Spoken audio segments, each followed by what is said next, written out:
আজকে আমি আমার এই মেকআপ লুকটা স্টেপ বাই স্টেপ তোমাদের সাথে শেয়ার করার জন্য চলে এসেছি। তো প্রথমেই আমি ফেসটাকে ক্লিন করে টোনার লাগিয়ে নিয়েছিলাম, কিন্তু সেটা ক্লিপ নিতে আমি ভুলে গেছি।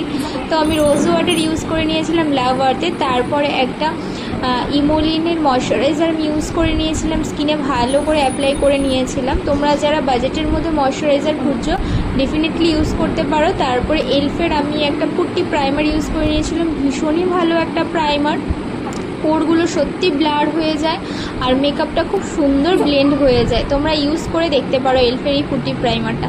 তারপরে আজকে আমি কোনো ধরনের কালার কারেকশন না করেই ওদেরকে দেখিয়েছি। দেখো, বেশি যে স্কিনে যদি প্রবলেম না থাকে কালার কারেকশন করে এক্সট্রা স্টেপ করার কোনো মানে হয় না, ঠিক আছে? স্কিনে যদি কোনো রকমের প্রবলেম না থাকে, তো আজকে আমার মডেল কোনো প্রবলেম ছিল না, সেই জন্য আমি কোনো কালার কারেকশন ইউজ করি। তারপরে আমি একটা আমার ভীষণ ফেভারিট কনসিলার এলেগাল প্রো দিয়ে কনসিল করে নিয়েছি।